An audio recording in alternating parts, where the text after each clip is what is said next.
Nadagdagan ng mga pasyente na naalte presyon nitong Kapaskuhan ayon sa Jose Reyes Memorial Medical Center. Para hindi humantong sa mas malalang sakit gaya ng stroke, may paalala ang mga eksperto. Nakatutok si Sandra Aguinaldo.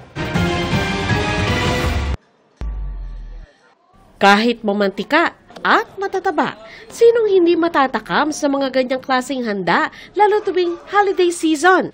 Ang Jose Reyes Memorial Medical Center nagpaalala sa pag-iingat sa stroke na nangyayari kapag naharang ang blood supply papunta sa utak.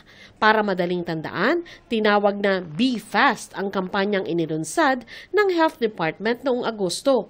Bawat letra kumakatawan sa palatandaan kung nakakaranas ng stroke.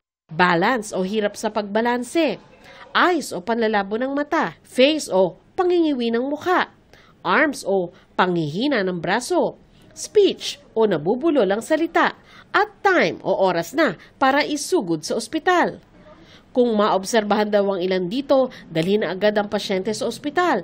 Mahalaga raw kasi ang unang 2 oras. Biglaan kasi ito eh. Kaya nga mabilis na mabilis dapat eh. Yung iba, halimbawa, kausap mo, biglang babagsak na lang yung ulo. Ganun, dapat mabilis ka. Dali mo na kagad sa ospital. Napaka-importante yung first 2 hours para ma-reverse ang progression ng stroke.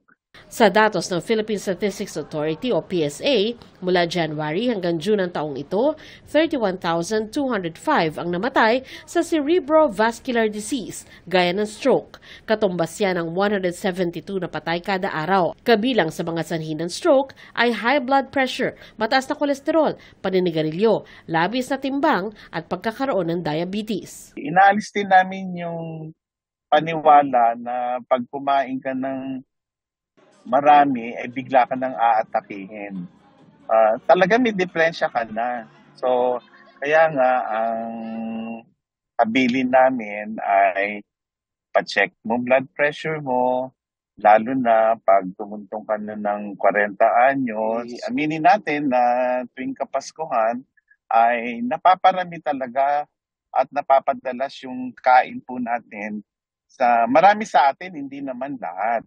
Sa JRRMMC, ang napansin nila na dagdagan ang mga pasyenteng naalta presyon nitong Kapaskuhan. Aside from accident, uso din ngayon high blood, hypertensive emergencies. Ilan sa paalala ng DOH, doon tayo sa masusustansyang pagkain at inumin. Mag-exercise, laging i-check ang inyong blood pressure at regular na magpa-check up. Para sa GMA Integrated News, Sandra Aguinaldo, Nakatutok, 24 Oras.